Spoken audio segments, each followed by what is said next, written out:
My beloved brothers and sisters in Islam, one of the most beautiful treasures that our Prophet Muhammad has left for us are the du'as, the supplications that he made.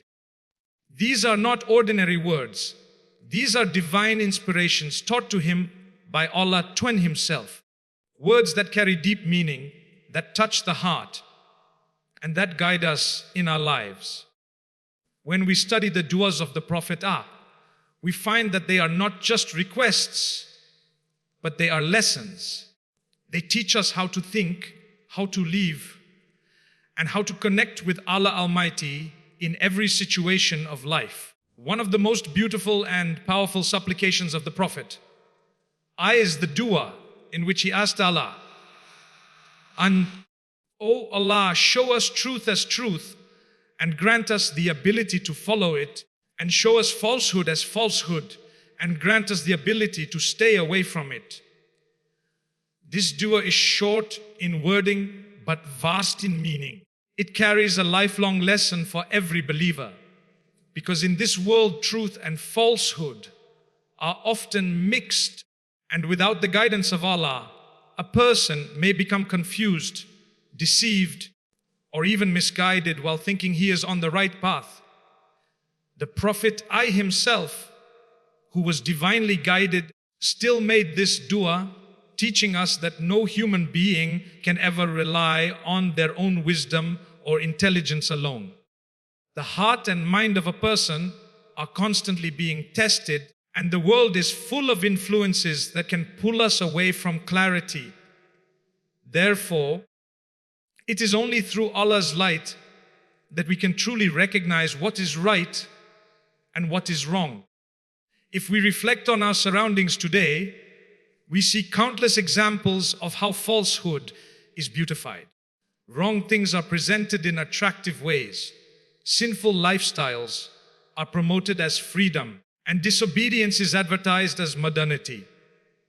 At the same time, truth is often mocked, ridiculed, or made to appear backward. Without divine guidance, a person may become convinced that falsehood is actually truth, and that truth is outdated or irrelevant. This is why this dua is so essential, because it is not just asking for knowledge of truth and falsehood, but also the ability to act upon the truth and to avoid the falsehood. Many people recognize what is right, but they do not follow it because of weakness, pressure, or desire. Similarly, some people know what is wrong, but they still fall into it because they lack the strength to resist. The dua asks Allah for both knowledge and action, clarity and strength. Another deep aspect of this dua is that it protects us from the subtle forms of misguidance. Sometimes falsehood does not come openly. It comes in small doses mixed with good. It is like poison hidden in sweet food.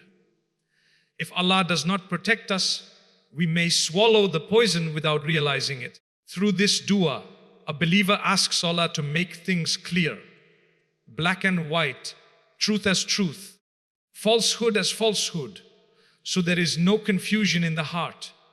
This clarity is a blessing because confusion in faith is one of the most dangerous conditions a person can face.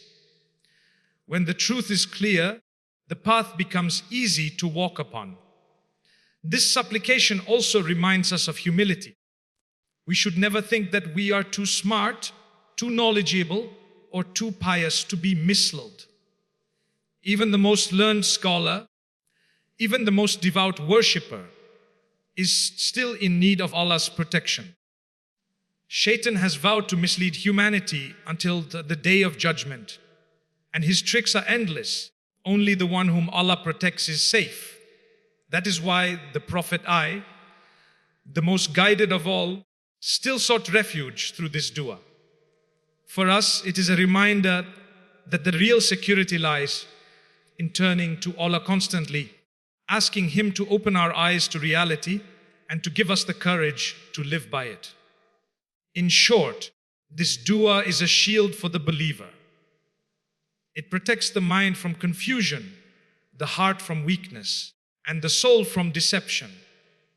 Whoever makes it sincerely and often will find Allah illuminating their path, keeping them away from the traps of Shaitan and granting them firmness upon the truth until the end of their life. The supplication of the Prophet Isa, O turner of the hearts, keep my heart firm upon your religion, is one of the most profound and humbling du'as that teaches us about the reality of human nature. The heart is the seat of faith, the center of sincerity, and the root of all actions. When the heart is pure and firm, the entire being reflects righteousness. But when the heart is corrupt or shaken, the person's actions follow the same weakness. The Prophet, despite being the chosen one of Allah, still made this dua frequently, showing us that no matter how close we are to Allah, we must never feel secure from the possibility of our hearts turning away without His mercy and protection. This dua is filled with lessons. Firstly, it reminds us of the constant state of fluctuation within the human heart. The Arabic word for heart, qalb, comes from a root that means to turn or to change. It indicates that the heart is never static. It keeps changing, inclining sometimes towards faith, and at other times towards desire, sometimes towards sincerity, and sometimes towards heedlessness. Because of this, the Prophet used to emphasize the importance of seeking Allah's help to stabilize the heart upon truth. Without divine protection, no one is safe from deviation. Secondly, this dua teaches us humility in our faith. Many people, when they feel strong in their iman, may begin to look down upon others or assume that they will never fall into sin. But faith is not a guarantee based on the past. It is a condition that requires renewal and safeguarding. There are countless examples of individuals who once walked firmly upon the path of deen, but later slipped into negligence or even disbelief. The dua shows us that no one should be arrogant or overconfident. If the Prophet himself sought firmness, then we are in even greater need. Another lesson in this dua is the importance of recognizing the unseen battle happening within the heart. The heart is not only influenced by our desires, but also by external forces. Shaitan whispers into it, the dunya tempts it, and trials shake it. Sometimes even a small temptation or hardship can shake a person's faith if the heart is not protected. By asking Allah to keep the heart firm, a believer is acknowledging their weakness and seeking the strength that only Allah can give. This is true tawakkul, placing reliance on Allah to safeguard what we cannot control ourselves. The dua also encourages us to focus on the condition of our inner selves rather than only the outward actions. A person may appear righteous in public, yet their heart may be filled with arrogance, envy, or doubts. Outward deeds alone cannot guarantee salvation if the heart is not sincere. When we make this dua, we are asking Allah to make our inner state consistent with our outer actions and to protect us from hidden diseases of the heart. Furthermore, this dua gives us hope. Even if our hearts have been weak, even if we have wavered or stumbled, Allah can still make our hearts firm again. He is the turner of the hearts, which means He has complete control.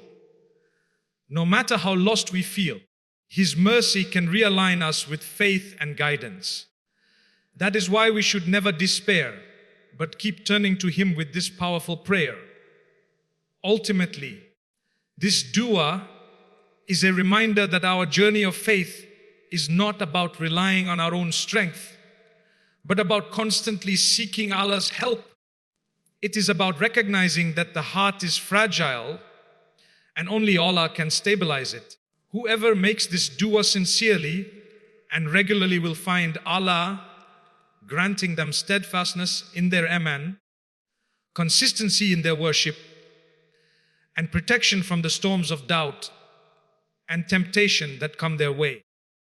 The supplication of the Prophet is, O Allah, do not make this world our greatest concern, nor the limit of our knowledge. Carries a timeless message for every believer who struggles to balance between the attractions of this world and the reality of the hereafter. The Prophet knew very well that the human being has been created with needs and desires for dunya. We require food, shelter, work, and families, and there is nothing wrong in seeking these. However, the danger lies when dunya becomes our ultimate goal, when our entire energy, time, and thoughts are consumed only by worldly pursuits. This dua is a shield against such an imbalance. It reminds us that the dunya is temporary, fleeting like a passing shadow, while the hereafter is eternal and permanent. If we allow this world to become our greatest concern, then we lose focus of the everlasting life that truly matters. In reality, much of our stress, anxiety, and unhappiness today stems from making dunya our priority. People compete endlessly for wealth, status, beauty, and possessions. Yet no matter how much they achieve, they still feel empty. The Prophet warned us that if the son of Adam had a valley full of gold, he would wish for another one, and nothing would fill his mouth except the dust of the grave. This shows that worldly desires are endless and can never fully satisfy the soul. By making this dua, we are asking Allah to save us from being enslaved by materialism and to help us keep our eyes on the bigger picture, preparing for the day when we return to Him. Another dimension of this dua is the phrase, do not make the dunya the limit of our knowledge.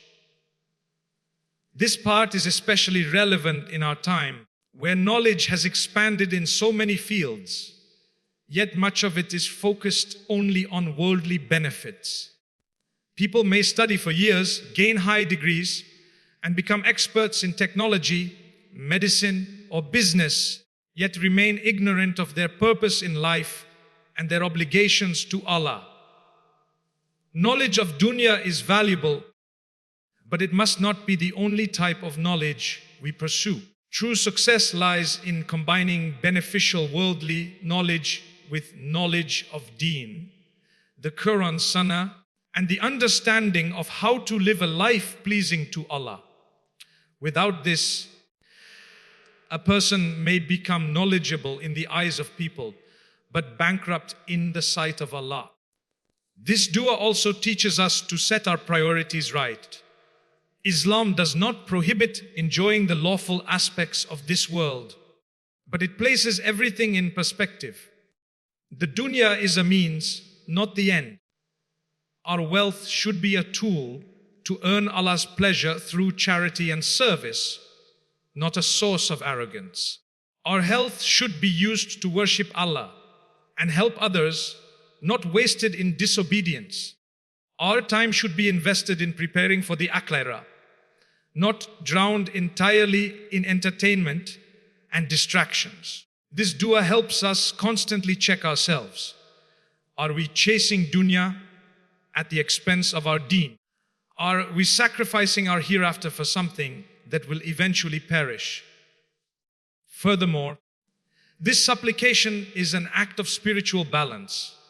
It does not ask Allah to deprive us of dunya completely, because Islam recognizes human needs. Rather, it asks that dunya does not dominate our hearts. The Prophet himself lived simply despite having the opportunity for wealth, showing us by example that contentment lies not in abundance, but in detachment. Whoever makes this dua sincerely finds peace in their heart, because they begin to see dunya as a guest house, not a permanent home, and they invest more in the eternal home of the hereafter. In short, this supplication is a reminder of our true destination. It protects us from the trap of loving dunya excessively, and it realigns our focus towards Allah and the eternal life that awaits us.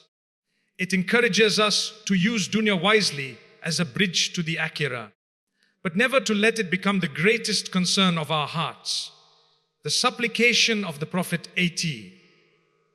O Allah, you are the most forgiving, you love to forgive, so forgive me, is among the most powerful and hope-giving du'as ever taught. It is simple in words, yet it carries oceans of mercy, comfort, and spiritual healing. The Prophet taught this dua to our mother, Aisha, raised specifically for Laylatul Qadr, the night of power, when the mercy of Allah descends in abundance. If this dua is sufficient for the holiest night of the year, it is certainly sufficient for every moment of our lives. It is a dua that opens the doors of forgiveness, no matter how many sins one has committed. This dua begins by acknowledging Allah's quality. You are the most forgiving. This is an affirmation of one of Allah's greatest attributes, Al-Ghafur, the one who forgives extensively. It shows that Allah's forgiveness is not limited, conditional, or small. It is vast, covering even the darkest sins if a person turns back sincerely. The next part, you love to forgive, takes this even further. It does not just say Allah forgives, but that He loves to forgive. Imagine that the Creator of the heavens and earth, the Lord of majesty and honor, actually loves to wipe away the sins of His servants. This should fill the heart of a believer with immense hope and motivation. When a person knows that Allah loves forgiving, they will never hesitate to repent, no matter how low they feel. The dua then concludes with the request, so forgive me. This is a direct plea from the servant to the Lord, acknowledging weakness, imperfection, and mistakes, and turning humbly to Allah for pardon. The beauty of this dua is that it does not require long explanations or detailed lists of sins. It is short but sincere, and that sincerity is what matters most to Allah. The one who raises their hands with this dua is essentially saying, why Allah, I have fallen short, I have disobeyed, but I know you love to forgive, so please include me among those you forgive. This supplication also highlights the balance between fear and hope. A believer fears their sins, knowing they can destroy them in the hereafter. But at the same time, they never lose hope, because Allah's forgiveness is greater than their sins. In fact, Allah Himself tells us in the Quran, do not despair of the mercy of Allah. Indeed, Allah forgives all sins. Indeed, it is He who is the most forgiving. Surah Az-Zumar 39-3. This dua echoes that same message. No matter what we have done, Allah's mercy is always open for us. Another lesson from this dua is that forgiveness should be a daily pursuit, not something we only seek in Ramadan or on special occasions. The Prophet himself, who was free from sin, would seek Allah's forgiveness over 70 times a day. If he did that, then what about us?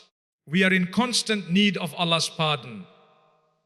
Every mistake, every slip of the tongue, every moment of heedlessness needs to be washed away with istighfar. This dua provides the perfect words for that cleansing. Furthermore, this dua softens the heart and prevents despair. Many people today carry the burden of guilt for years, believing that their sins are too great to be forgiven. But when they reflect on this supplication, they realize that forgiveness is not only possible, but loved by Allah. This realization transforms their relationship with Allah from one of fear alone to one of love, hope, and closeness. It inspires them to improve because they know that no matter how many times they fall, they can always return to the one who loves to forgive. In essence, this dua is a lifeline for the believer. It connects the servant with Allah's mercy. It wipes away despair, and it keeps the door of hope wide open. Whoever makes this dua sincerely, trusting in Allah's promise, will find themselves constantly renewed, cleansed, and elevated in the sight of their Lord. The supplication of the Prophet, Allah, guide me to the best of manners, for none can guide to them except you, is a profound reminder of the central place that character holds in Islam. The Prophet was sent not only to convey the message of Tawheed, but also to perfect noble character. In fact, he himself said, I was sent to perfect good manners. This dua shows us that good character is not something we can achieve on our own. It is a gift from Allah, a form of guidance that must be sought sincerely. Just as we ask Allah for knowledge, sustenance, and health, we must also ask Him for noble manners, because it is through our character that our faith shines. This dua emphasizes humility. Many people assume that good character comes naturally, or that it is simply a matter of upbringing or culture. But the Prophet teaches us that only Allah can truly guide us to the best of manners. Without His guidance, our ego takes over, leading to arrogance, rudeness, dishonesty, or harshness. Even when we try to be kind, sometimes our intentions become polluted by pride or the desire to be praised by others. That is why this dua is so powerful. It reminds us to purify our intentions and to seek character that is genuinely for the sake of Allah. Another deep aspect of this dua is the realization that character is the foundation of society. A person with good manners benefits not only himself but everyone around him.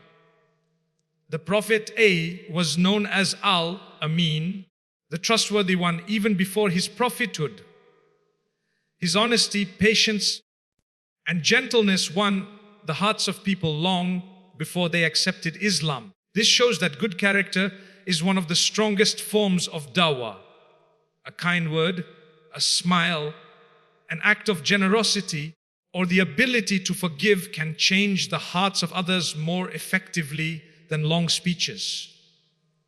When we make this dua, we are essentially asking Allah to make us ambassadors of Islam through our conduct. This supplication also teaches us that character is not only about how we deal with others, but also about how we deal with ourselves. Having good manners with oneself means being disciplined, patient, and avoiding self-destructive habits. It means keeping promises to ourselves, respecting our own dignity, and avoiding sins that corrupt the heart. By asking Allah for the best of manners, we are asking for a life that is balanced, noble, and pleasing to Allah in every dimension. Furthermore, this dua is a reminder that character can always be improved. No matter how pious or righteous we think we are, there is always room to grow. The Prophet was the best of creation, yet he still made this dua, showing us that we should never feel satisfied with our level of character. There is always a higher station to reach, more patience to develop, more kindness to show, more generosity to give, and more humility to embody. Good character is also closely tied to success in the hereafter. The Prophet said that the heaviest thing on the scale of deeds on the day of judgment will be good character.